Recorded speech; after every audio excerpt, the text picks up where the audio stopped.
Secretary Roque, paniwala po ako na isa ho kayo sa magaling na abogado. At hanggang ngayon po, mataas po respeto ko ho sa inyo. Pero basic lang po, no? Rudimentary. I think this is being taught in law school. You have to do your due diligence before accepting any client. So wala pong dahilan ako pag-inquire doon sa client, doon sa kontrata between Whirlwind and Lucky South dahil hindi naman po sila yung nagdidimandahan. Whatever explanation that we have from Secretary Roque, the bottom line, Mr. Chair, is it benefited a lot Lucky South 99, which is far from the legal services he was offered and accepted by him between himself, Mr. Chair, and Whirlwind Company. Secretary Roque, this meeting or hearing affirmed by you, validated by you, an agent, lawyer for Whirlwind Company, no? So whenever you represent... I was an agent. I was a lawyer sorry, yes, for Whirlwind. correct. I was wrong about that. You're a lawyer of Whirlwind Company. And whenever you represent Whirlwind Company in relation to Lucky South 99, I'm sure part of that arrangement is naturally they will pay you for whatever representation you would make in the advantage of your client. Am I correct? Well, hinire po nila ako para sa kaso. So I do not have a general retainers with them. I have a specific agreement to handle the ejectment case, no? Which started in the RTC of Angeles, and then we elevated the case to the Court of Appeal. So you never asked by Whirlwind Company extra client because according to you, you're limited to that particular case? Yes po. As soon as we signed the client engagement memo, we were limited to handling that ejectment case. Kayo nandoon sa meeting, and why did you do some follow-ups? Well, as I said po, nung time na nag-meeting kami, hindi pa po kami hired officially for any legal engagement. It was more of trying to convince them to invest in the energy projects that I was promoting, Your Honor. Kailan po kayo, Joint Secretary? Kailan ko pa, may we know kung kailan ho kayo na-hire? Well, na-file po namin. I submitted the documents po sa RTC Angeles second week of August. No, when your legal services was when legal services started with the Whirlwind Company, would you know what date was this? Well, there is a specific date, but I think it is 1 week before we filed the motion in the RTC of Angeles. Because when we found out what had happened, ang first remedy namin is to ask the RTC of Angeles to recall the writ of execution that they had already issued. I'm sure, Mr. Chair, Secretary, I'm sure you have a document, no? Official document that you already sabi mo nga, to contest the question of Torres, Congresswoman Beatrix. Previous, kasi there was no client attorney relationship between you and Lucky South 99. So I presume, following that logic of yours and your explanation, you would probably have a document that would testify that you were hired by Whirlwind Company. Would you be so kind enough as to give us a copy? That is covered by attorney-client privilege here. Okay. However, I would like to add... Yeah, but since magbait ka naman, Secretary, kasi nag-extend ka ng extra effort, maybe we can also tap that humanity of yours inside you to provide this committee. It's not something that you should be hiding because you're entitled naman to accept any legal arrangement with any companies in any corporation. Am I correct? For me. It is not for me, Mr. Chair. It is for the client. But as far as the attorney-client privilege is concerned, that's sacrosanct po in the legal profession. Now, I would like to add po na although it is true that there could be an attorney-client without a written contract and without payment of services, the Supreme Court and the Code of Canons of Professional Responsibility takes the perspective of the client on when the attorney-client relation exists. In Canon 3 of the said rules, of the said canons, the attorney-client begins as soon as the client reposes the confidence on an attorney to perform legal services. Now, but according to case law, in the first place, there must be a contract between the client and the attorney. There must be a meeting of the minds. Kaya nga pong sinasabi ko, although I represented an agent of Lucky South, that did not make Lucky South my client. Para rin po yan, since mga airlines, merong silang mga handling agencies, pwede kong maging kliyente ng handling agency, na hindi ko magiging kliyente yung airline itself. No? So yan po talaga yung nangyari. No? So as I said po, even if it were true, I represented Lucky South, ganun po ang trabaho ng abogado. Kaya lang, why will I say that I represented Lucky South na wala naman po talagang legal representation? Balikan ko lang po yung Last tanong ko question. Mr. Chair, maybe may I extend for another 1 minute or 2 minutes? Last two Mr. questions. 2 questions. Okay. Kala ko 2 minutes na 2 questions. So balikan ko lang po, Mr. Chair, sa Secretary. So roughly, kung marirecall nyo po, kailan po kayo na-hire ulit ng company? This is a week prior to the filing of your case in... 1 week before po, When was prior. this? When was This this? is the first week already of August. August of what year? Of 2023. 2020.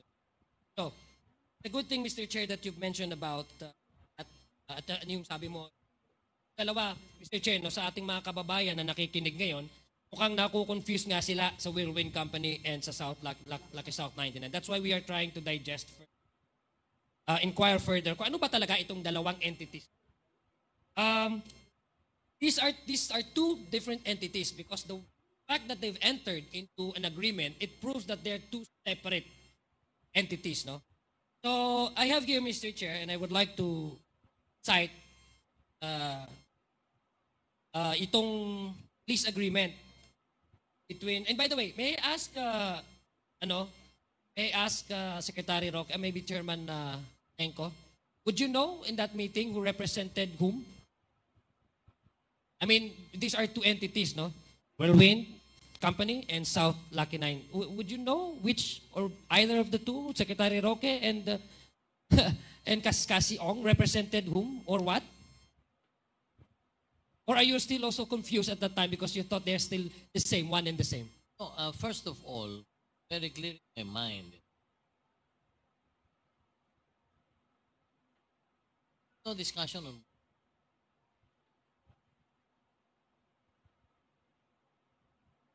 I think more important to know the fact that Whirlwind has no relationship. Whirlwind never licensed or had any other PAGCOR. With PAGCOR. For us, Whirlwind does not exist. Because never had a license, never applied for a issued a license. Sa amin po, paliwanag po sa amin, kasi Ong,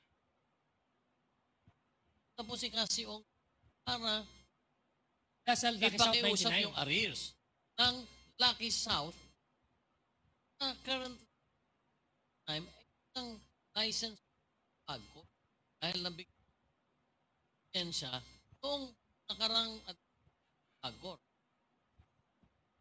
So, Sandra Castro.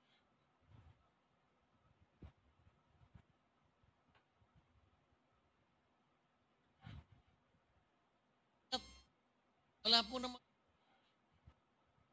Never was there any discussion about work that and Sandra PAGCOR. Thank you, Chairman.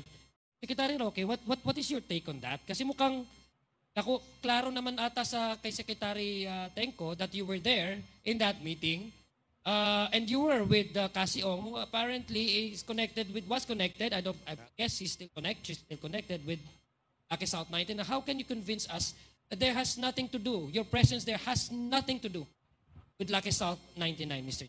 That you were there simply because you are representing Whirlwind Company, whose legal services that you have signed with this company is purely limited to the case that you have filed prior to your being hired by this company. So doon lang ako nagkaka-confuse. I'll give you, Mr. Chair, I'll give you time, Mr. Chair, to respond to that. Yes, Secretary maraming Roque. salamat, Mr. Chair. Nandun po si Cassandra Ong bilang ahente ng Lucky. Pero gaya ng sinasabi ko, yung pagiging ahente niya does not make her a shareholder or an officer of Lucky South. And since I represented an agent, ang ibig sabihin po, ang kliyente ko yung ahente. Wala pong pagkakaiba yan, for instance, doon sa mga ground handler sa airport. Pwede kong maging kliyente yung ground handler, for instance, yung MIA score. Pero hindi ibig sabihin nyo na palibasa nagbibigay ng serbisyo ang MIA score sa Cathay, kliyente ko yung Cathay. So I rendered service to an agent of Lucky South, and obviously she was there to make sure that the interest of their principal would be protected dahil nga na-disqualify. So the answer is, Kasi Ong was there as an agent. And in fact, in the rules of PAGCOR, pinakailangan magkaroon sila ng representative, an agent who will represent the different licensees of PAGCOR. And it is not a requirement that the agent becomes a shareholder or an officer. Okay. In fact, after that meeting was when Sandra Ong became a representative of Lucky Star. And if the good chairman will recall, kasi sabi ko, naalala ko, sabi niya, naku, yung Dennis Cunanan, palitan niyo yan.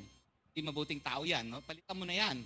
At after that meeting, naging representative po si Cassie Ong ng Lucky South. But the meeting po, on record na representative was still Dennis Cunanan, which Mr. Cunanan disputed the last time. Sabi niya, a month before, hindi na siya ang representative. Pero sa officially, in the records of PAGCOR, I am 100% sure po, as of the date that we met, it was Dennis Cunanan. Kaya nga po kinakailangang tulungan si Sandra Ong kasi pwedeng hindi siya pansinin. Dahil, bakit ka papansinin ng PAGCOR, hindi ka representative ng licensee. Yun lang po, Mr. Chair. Thank you, Mr. Chair. And this happened despite the fact that you were hired by Wilwin Company, not in any way connected to Lucky South 99. Mr. Opo. Chair, yes, no, that is a manifestation. I do not require. Mr. Chair, I have here the agreement. This agreement between Wilwin Company, the lessor, and the lessee, in this case, Lucky South 99 outsourcing. This was signed, and the fictivity of the term of the lease commenced on November 5, 2019 up to November 4, 2022. The representative of Wilwin Company, meaning the lessor, was, I don't know if she's still connected with the Wilwin Company, Miss Stephanie B. Mascareñas. And the lessee, this case, Lucky South 99 Outsourcing Incorporated, is Miss Catherine Cassandra L. Ong.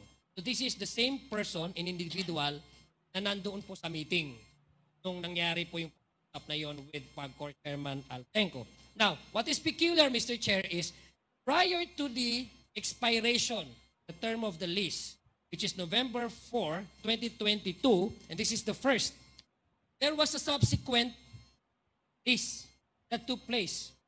No? Same two parties, Wilwin Corporation and Lucky South 99 Outsourcing Incorporated, and the lease agreement, term of the lease, will commence on January 1, 2021 up to January 1, 2024. So ibig sabihin po, Chair, nag-overlap, hindi pa nag-expire, nag-lease ulit sila. Ganun ho sila ka-confident sa bawat isa. Yung trust and confidence is too high that even prior to the expiration of the lease, they already signed a subsequent lease agreement again. What is so peculiar and so maybe perhaps that attracts this committee's attention is that Miss Catherine Cassandra L. Ong, who represented Lucky South 99 in the first lease agreement contract, is now representing Wilwin Corporation. And Miss one that signed this contract represented Lucky South 99 Outsourcing Incorporated is now, this time, Miss Ronilyn Baterna. So makikita niyo po, kaya po kami nako-confuse that these are two entities, corporations, and yet the person running these companies are one and the same. Andito po, Mr. Chair. Ang unang list, Sandra Ong, lessor, Wilwin Company, Stephan Mascareñas, Wilwin Company, lessor siya, Catherine Cassandra Ong, lessee, Lucky South 99, tapos sa pangalawang kontrata, nagpalit. Si Miss Sandra Ong naman ngayon, ang lessor. At ang lessee is Miss Ronilyn Baterna, Mr. Chair. And also, it is quite, parang nakaka-striking din yung isa sa dokumentong ito that this was signed by the same lawyer, Attorney Maria Gracia Dioco. Same po, same ang nag-notarize po ng dokumentong ito. So, ibig sabihin, sa mga ating mga nanonood po, klaro na po, na tama, dalawang company ito, dalawang kumpanya, pero run by the same person. I'd like to ask Secretary Roque, did you do your due diligence in finding out that Ms. Cassandra Ong used to be, or in this case, siya ang magiging lessor ng Whirlwind Company at hindi ng Lucky South, which you claimed trying to distance yourself from that company na palang allergic kayo sa Lucky South 99. Did you do your diligence? And I think, Mr. Chair, no, with all your services to this nation, Secretary Roque, paniwala po ako na isa ho kayo sa magaling na abogado. At hanggang ngayon po, mataas po respeto ko ho sa inyo. Pero basic lang po, no? Rudimentary. I think this is being taught in law school. You have to do your due diligence before accepting any client. Have you at least asked Ms. Cassandra Ong, were you in any way connected with Whirlwind Company or Lucky Strike 99? Hindi niyo yun tinanong. Mr. Chair, ang kaso po kung saan kami kinuha ay ejectment case. So, ang tanging dapat na tignan kong kontrata ay yung upa, yung kontrata ng pag-uupa sa panig po ng Cruz family at sa panig po ng Whirlwind. So I cannot go beyond that po kasi ang kasuhan lang, ejectment between the Cruz and Whirlwind. So hindi naman po at issue sa ejectment case yung lease contract between Whirlwind and Lucky South. So wala pong dahilan ako mag-inquire doon sa client, doon sa kontrata between Whirlwind and Lucky South dahil hindi naman po sila yung nagdidimantahan. And I would like to underscore nga po na nung pumasok kami, meron ng writ of execution. So nakabinbin na po yung kasong yon. Yeah, but So Mr. sa Chair, due diligence po, ejectment case, sa mga abogado po, naku, napakasimple po niyang ejectment case na yan. It's even covered by rules of summary procedure. At kung ikaw hahawak ng kaso, titignan mo yung kontrata. Meron bang breach of contract sa contract of lease?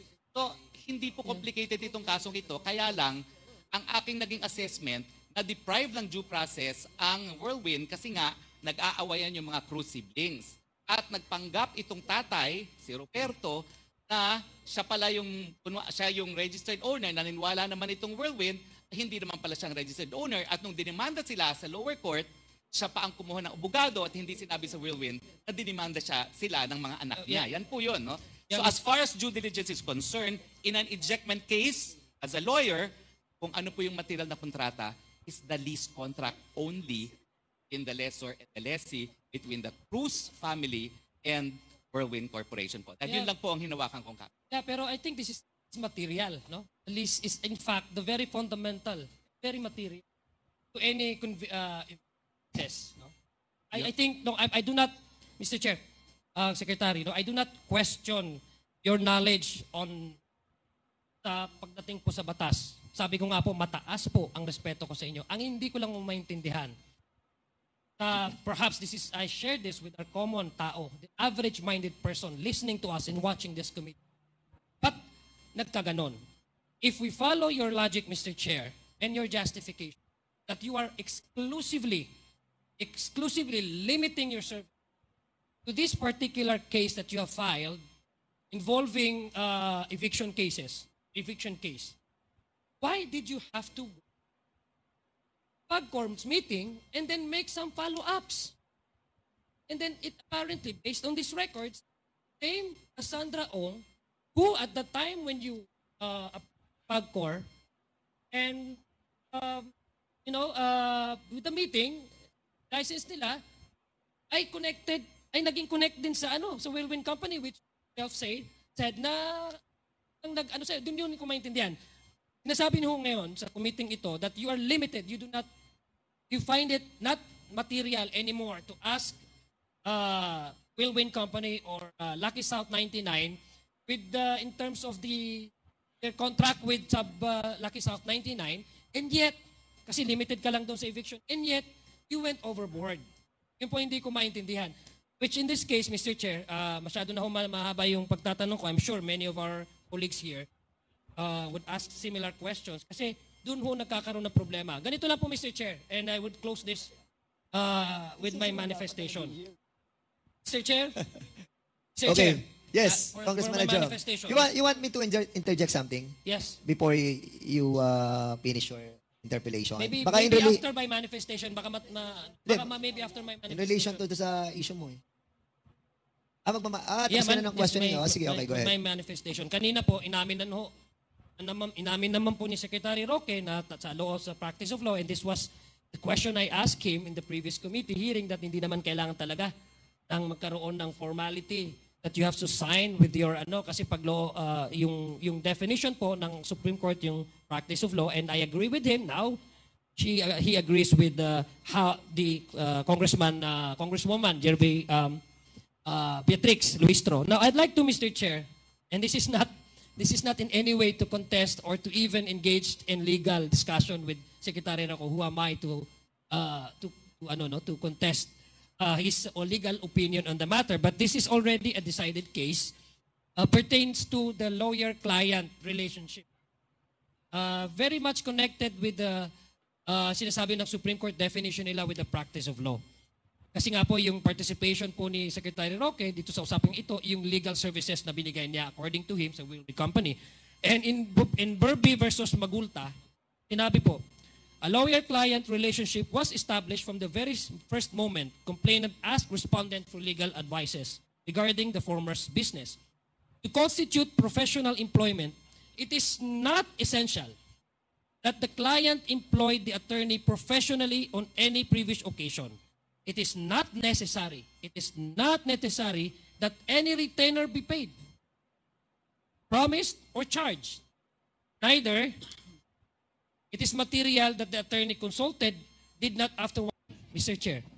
And with this new development that we learned na dalawang entities, similar persons running these companies, whatever explanation that we have from Secretary Roque, the bottom line, Mr. Chair, is it benefited a lot Lucky South 99, which is far from the legal services he was offered and accepted to by him between himself, Mr. Chair, and Whirlwind Company. Thank you, Mr. Chair, for that opportunity. Chair, Marami pong salamat, Mr. Secretary Chair, Roque, if you please, sa inyong response. Mr. Chair, Thank you. Mr. Chair, could I briefly just cite also a case? Yes. You have 2 minutes. Okay, go Okay.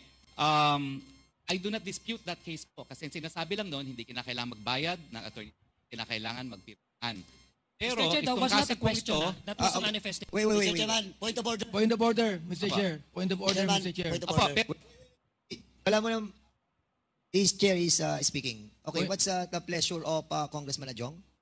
That was a manifestation, Mr. Chair. It wasn't a question. So, no, So with all due respect po to Secretary Roque, whom I still respect, I do not need any response from him. okay, thank you so much. Umani naman ito ng iba't ibang reaksyon mula sa ating mga netizens. Ayon kay Dominador Basa, good job Congressman Adiong. Ang daming palusot ni Roque, mahirap talaga makipagtalo sa isang abogado kahit na buko-buko na, lulusat pa rin. Pahayag naman ni Napoleon Delor, magaling talaga magpaikot si Harry Roque, bullseye na humihirit pa. Huwag niyo nabulahin si Roque na magaling siya na abogado kasi naniniwala siya. At ito naman ang saloobin mula sa ating kababayan na si Leonora Berondo. Congressman Adiong, nagmamagaling ka, akala mo maiisahan mo si Attorney Harry Roque. Mga kababayan, feel free to comment below para maglabas ng saloobin sa balitang ito.